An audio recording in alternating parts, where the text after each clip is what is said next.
TV is celebrating its 70th anniversary this year. Over these 7 decades, we have brought you the latest on some major stories. In tonight's Eye on KELOLAND, Dan Santella digs through our archives and looks back at some of the biggest stories in KELOLAND history.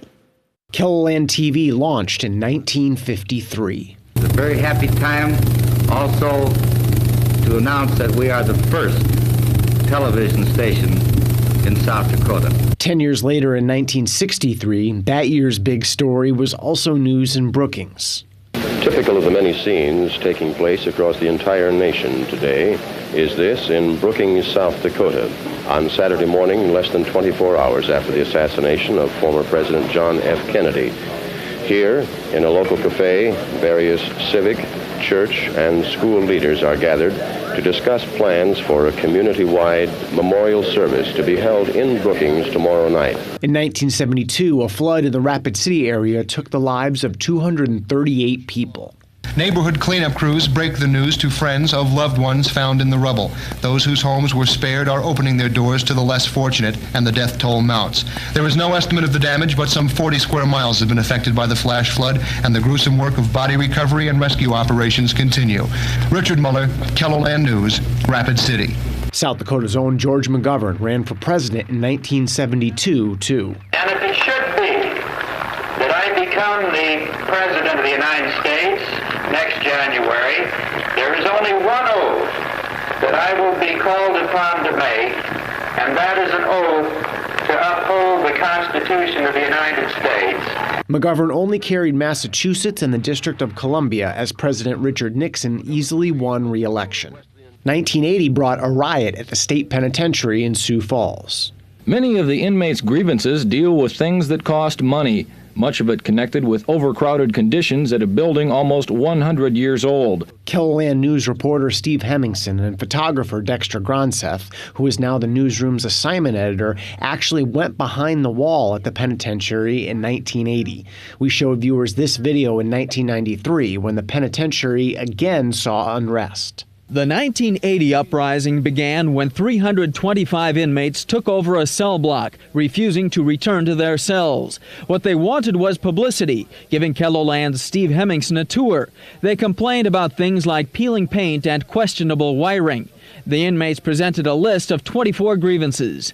Maybe you recognize that voice. It's current chief meteorologist Jay Trobeck. We were there in 1993 when inmates went through inspection.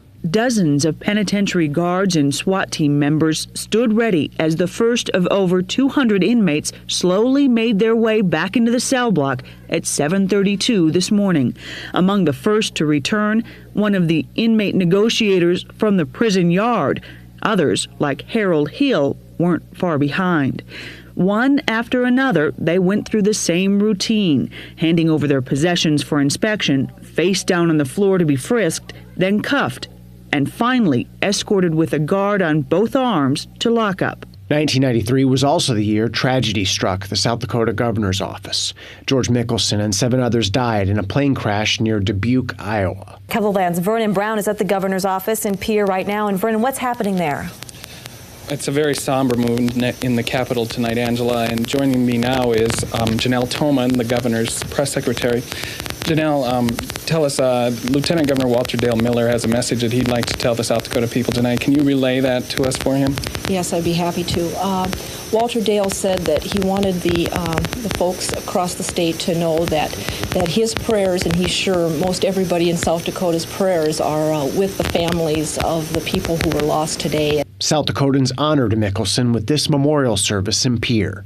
Ladies and gentlemen, today, with our thoughts and our prayers, we are telling our governor, yes, George, you did the best job the last 6 years.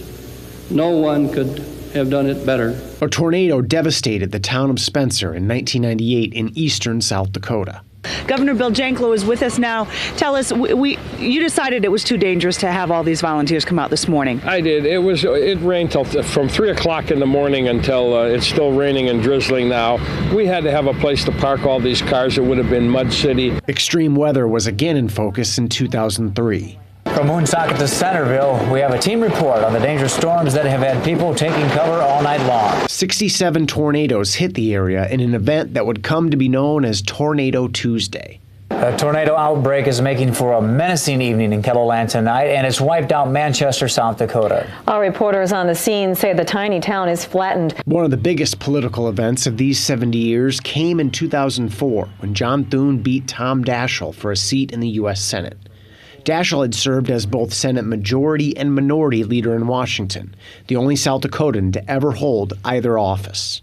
Earlier today, I called John Thune to congratulate him, and he not only has won a Senate seat, but he's now been given a tremendous amount of trust and responsibility, and I wish him well. I want to say thank you to Senator Daschle for his many contributions to public service and for a hard-fought campaign. Our launch back in 1953 was a long time coming. It's taken many months of construction and yes, even years of planning. 70 years later, we continue laying the groundwork for what's to come. With Eye on Kettleland, I'm Dan Santella. So cool to take a look back. We have a page dedicated to our 70th anniversary. You can check it out and see how you can contribute to the anniversary. There's a link to that page with this story on KETTLELAND.com.